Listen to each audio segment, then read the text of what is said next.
Are you wanting to buy a new home, but you have an existing home to sell first, and you're worried about how to do that without ending up becoming homeless?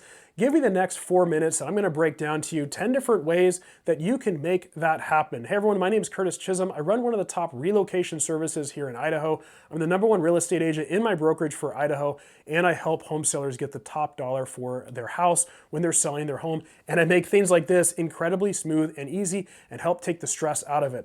Let's look at the most popular, well-known option, which is making a contingent offer on the sale of your home. This is where you go to purchase a new home and you put an offer in saying that I will buy this house contingent on me being able to sell my other home.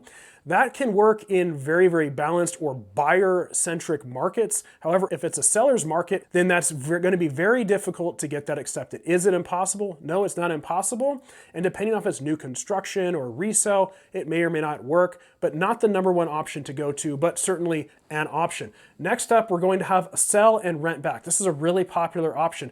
This is where you simply sell your home to an end homeowner, a buyer, and then you negotiate a rent back with that buyer so you can stay in your home for a period typically up to a max of 59 days. I often see 2 weeks to a month, sometimes up to almost 2 months. Cannot go over 2 months unless they're a cash buyer.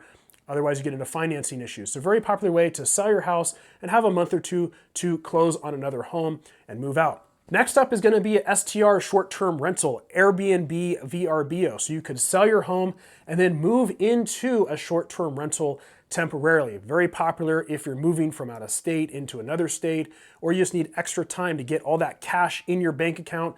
So you can then go out and make non-contingent offers on the home that you want to purchase. Puts you in a much stronger position, but there's cost involved with that. It's more expensive to rent an Airbnb, and you have to move a couple of times. Next up is the double close. This is if you do find a home that you really love. Maybe you get into that without a contingent offer, or with a contingent offer, you can do a double close. This is closing on the two houses at the same time. So closing on the sale of your home and the home you're purchasing on the same day or within a day or two of each other. I help make this happen all the time. I just did one last week. Next up is new construction. In Idaho, it's very popular. In Idaho, of course, new construction homes are super popular. Now, if you're buying new construction and you're buying a spec home that's already completed or about to be completed, they usually won't do contingent offers, but some builders will reach out to me and I can help walk you through that. But if you're buying a home where you're building it, kind of a build to suit, it's not truly a contingent offer, but they do give you lots of time to sell that home. Because the build process is usually between 6 to 10 months. So you have that time frame to get your home on the market, get it sold, and then negotiate a rent back or move into an Airbnb temporarily. So you have a couple different ways to go about buying new construction.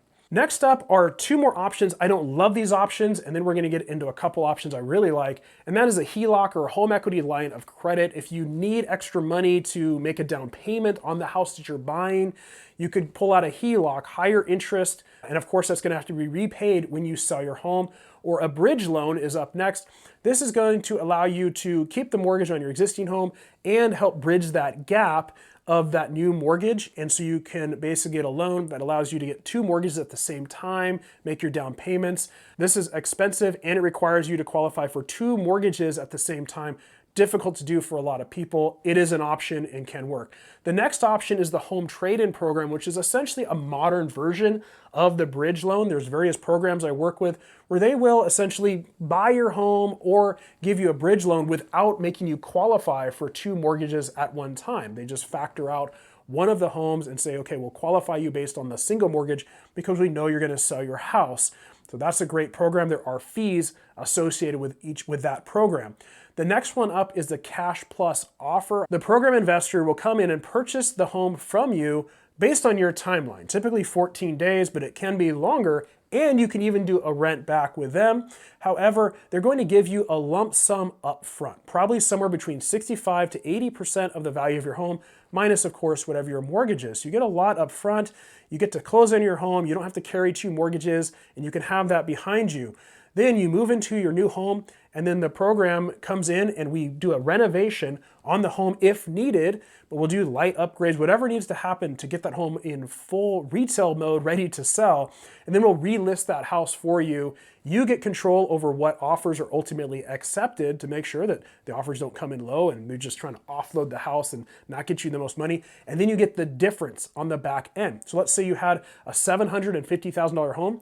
You might get somewhere around $550,000 up front, and then another 100 to 150 on the back end. You'll probably end up around 650,000 net. Again, there are program fees that are more expensive, but that's because of the convenience factor. Great option as well. Let me know if you'd like more information on that. And finally, a 10th option, and this is if you really don't actually need to sell the house, you just think you do, and that is to become a landlord. Instead of selling your house, why don't you think about building your net worth through real estate and keep that home? And now you've got 2 properties. So if you don't really have to sell it, rent it out. Now you've got a cash flowing property and you're building your overall net worth.